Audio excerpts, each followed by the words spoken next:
बीत क्षेत्र सिंचाई योजना जो कि 75 करोड़ रुपए की लागत से हम बनाने जा रहे हैं।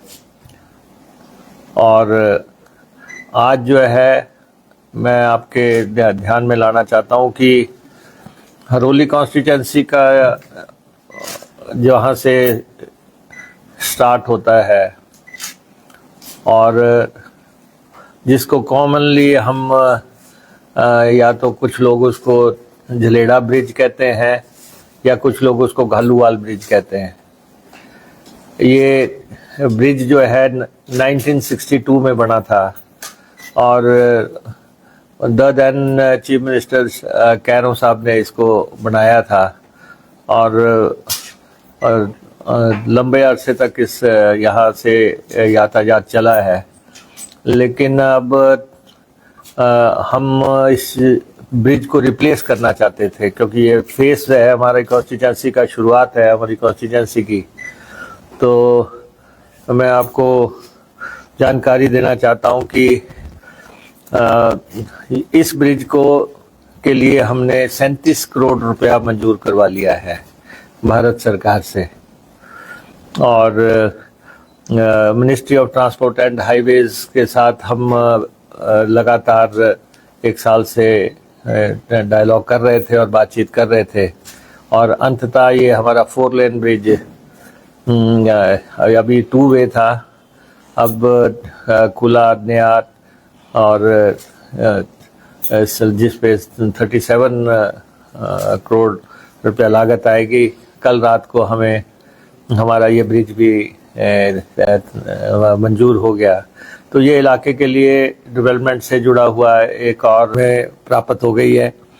और ये जो ब्रिजेस की कड़ी है हमारी कॉन्स्टिट्यूंसी को जो है मुख्य धारा से जोड़ने के लिए, आपको मालूम है कि पिछले दिनों हमने पंडोगा से त्यूड़ी ब्रिज जो है सैंक्शन किया था और उसकी सैंक्शन हासिल की थी 52 करोड़ रुपए की लागत से।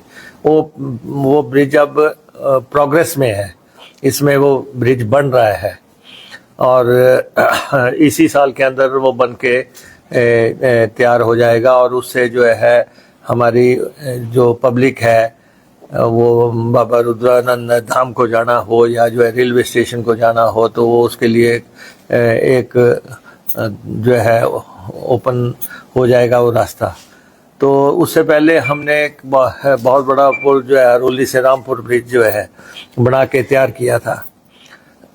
तो वो भी अभी तक आकर्षण का केंद्र बना हुआ है, लोगों के काम आ रहा है और हरोली से ऊना आने के लिए सिर्फ 5 मिनट का समय लगता था। तो फिर उसके बाद अब लोगों का ये कहना था कि जब आप ये ब्रिजेस का काम कर रहे हैं तो आप इस ब्रिज को रिप्लेस करो किसी भी ढंग से। और क्योंकि तंग हो रहा था, ट्रैफिक चल रही थी, एक्सीडेंट का बायस बन रहा था।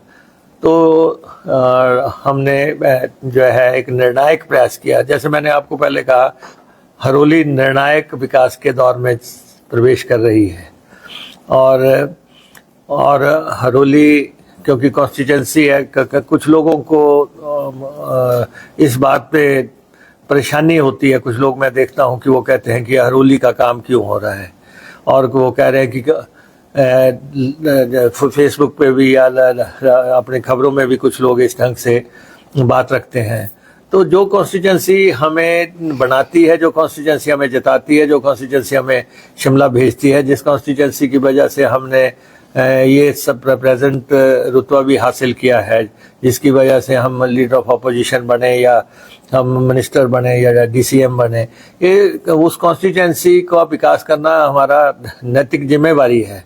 तो मुझे लगता है कि उस पर किसी को ऐतराज नहीं होना चाहिए। कोई भी व्यक्ति अपने काम की बात तो कर सकता है, लेकिन इस बात पे कि ये हरोली में क्यों हो रहा है, तो ये ऐतराज मैं समझता हूँ कि किसी भी ढंग से जायज़ नहीं है। दूसरी एक कड़ी में आप देखते हैं कि हरोली रामपुर ब्रिज आ गया और बीच में आपके झलेड़ा घालूवाल ब्रिज आ गया और उससे आगे आप देखें पंडोगा त्यूड़ी ब्रिज आ गया है। और तो ये एक विकास का फिर से मैं कहना चाहूँगा कि विकास की ये प्रकाष्ठा है कि जिस जिस कड़ी में हमने आगे आगे बढ़ना था उसमें हम सफलता हासिल कर रहे हैं और बहुत जल्दी हम इस जलेड़ा ब्रिज को रिप्लेस करके यहाँ पे एक नया ब्रिज आपके सामने पेश करेंगे।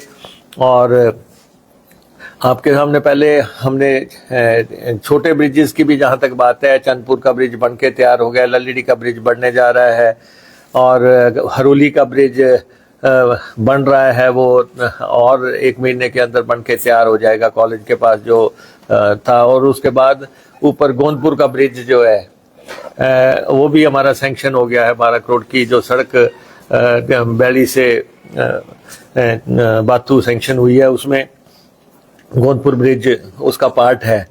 और इसके बाद हमारे 3 और ब्रिजेस हैं जिसकी की सैंक्शन अवेटेड है और वो भी बहुत जल्दी हम उसकी भी मंजूरियां हासिल करेंगे और सड़कों के दूसरे काम चल रहे हैं। तो मैं सिर्फ आप लोगों को ये बताना चाहता हूं कि हम